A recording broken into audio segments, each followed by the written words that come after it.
Një kthes hyjnore po ndodh në jetën tënde. Përshëndetje miqtë e dashur. Para se të ndiqni këtë video, mos harroni të pëlqeni faqen tonë dhe të shpërndani videot miqve tuaj. Tani, në këtë moment të saktë, ndërsa ky mesazh po të vjen para syve, diçka shumë e madhe po ndodh në sferat shpirtërore për ty. Nuk është rastësi. Nuk është koincidencë.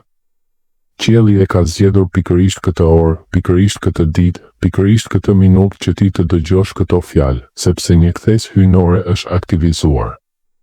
Një lëvizje e fuqishme e dorës së Zotit po prek jetën tënde tani.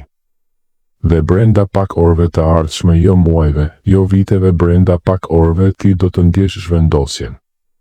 Do ta ndjesh në gjoksin tënd, në mendimet e tua, në ëndrat e tua të natës që vijnë, në telefonatat e papritura, në mesazhet që nuk i pritje më, në atë ndjesinë e papritur të lehtësisë që papritmas të pushton. Ti ke qenë në një stacion pritjeje shumë të gjallë.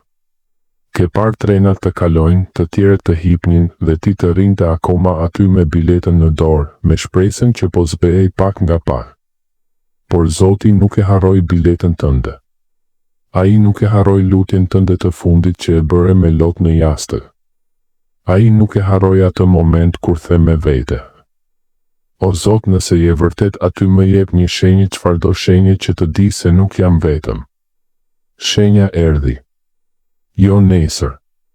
Jo pas një viti. Tani. Tani po të flet. Dëgjoje me gjithë qenien tënde. Pika 1. Ndryshimi i menjëhershëm. Çfarë do të thotë ndryshimi i menjëhershëm?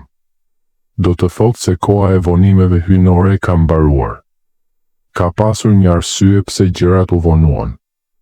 Ka pasur një mbrojtje hyjnore që ti nuk mund ta shije me sy të zakonshëm. Zoti po të mbronte nga njerëz, nga situata, nga vendime që do të kishin dëmtuar shumë më keq se sa pritja, por tani ora e pritjes ka skaduar. Qielli ka thënë, mjaft. Dhe me një urdhër të vetëm të Atit qiellor, rruga është hapur. Pengesat që dukeshin si male po shemben. Dyert që ishin të mbyllura me dri me vite po qelen pa e prekur askush. Situatat që dukeshin të pamundura po kthehen në si ndodhi kjo kaq shpejt. Brenda pak orëve do të marrësh një sinjal shumë të qartë. Mund të jetë një telefonat. Mund të jetë një mesazh i shkurtër që të bën të ngrysësh vetullat nga habia. Mund të jetë një rastësi që nuk ka më rastësi. Mund të jetë një ndjenjë e papritur pa qejë që të mbështjell papritmas, sikur dikush të ketë hequr një peshë 50 kg nga shpatullat e tua. Ky është momenti kur universi thotë: tani është koha jote. Tani është sezoni yt. Tani është dita jote. Mos u befaso kur gjërat fillojnë të ndodhin me shpejtësi. Mos mendosh se kjo është shumë e mirë për të qenë e vërtetë. Jo. Është e vërtetë sepse Zoti e tha. Dhe kur ai flet, edhe koha i bindet.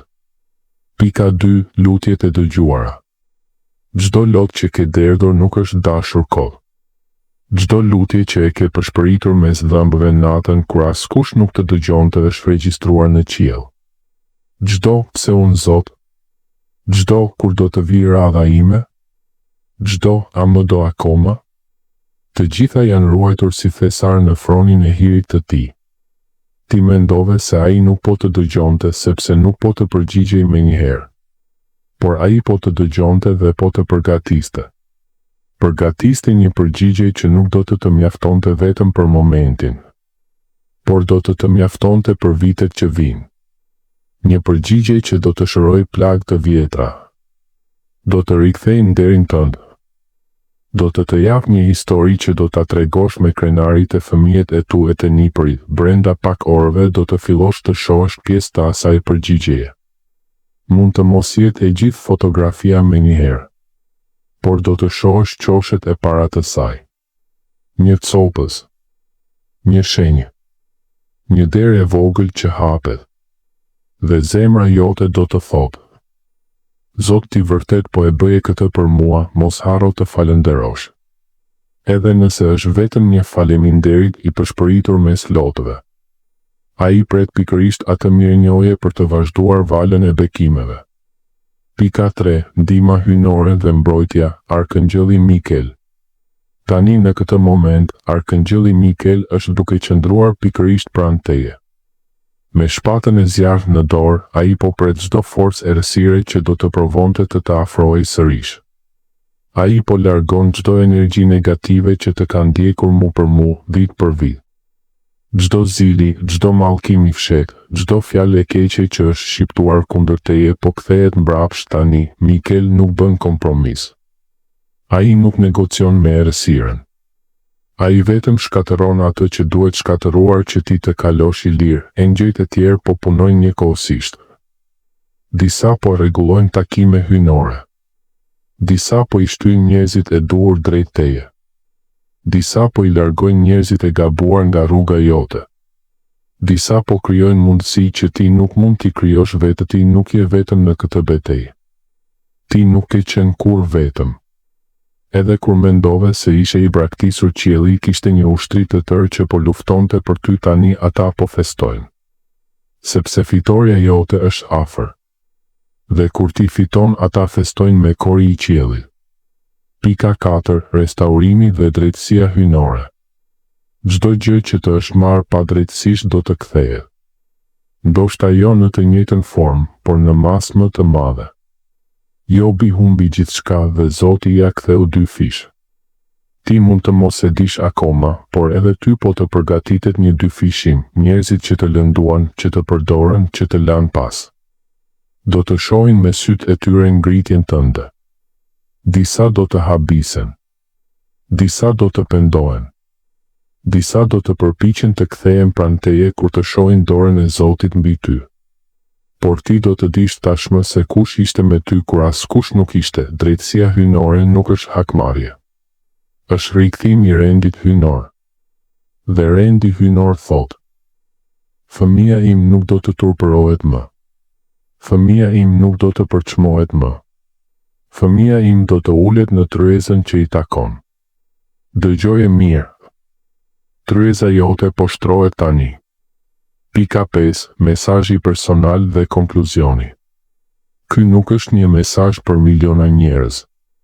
Ky është një mesazh për ty. Po, për ty që po e lexon dëgjon tani. Qielli e di emrin tënd. Ai di sa herë ke dashur të heqësh dorë. Ai di sa herë ke vazhduar megjithatë. Tani të kërkohet vetëm një gjë. Qëndro i qetë. Mos u mundu të detyrosh gjërat me forcë. Mos vrapo pas bekimeve, lejo që ato të vinë tek ti. Mbaj besimin tënd të palëkundur edhe kur mendja jote të thotë po pres kohë. Bëhu mirënjohës paraprakisht, sikur tashmë të kishe marrë. Një cikël i ri po fillon. Një sezon lumturie, paqeje, bollku dhe restaurimi. Asgjë nuk mund të ndalojë atë që qielli ka vendosur për ty. As njerëzit. As rrethanat. As e kaluara jote, ti je i sigurt. Ti je i dashur pafundësisht. Dhe mrekullia jote nuk është më larg. Ajo është duke ecur drejt teje tani me shpejtësi, frymëmarrje e thellë. Thuaj me zë të ulët: Faleminderit Zot, unë e pranoj. Amen.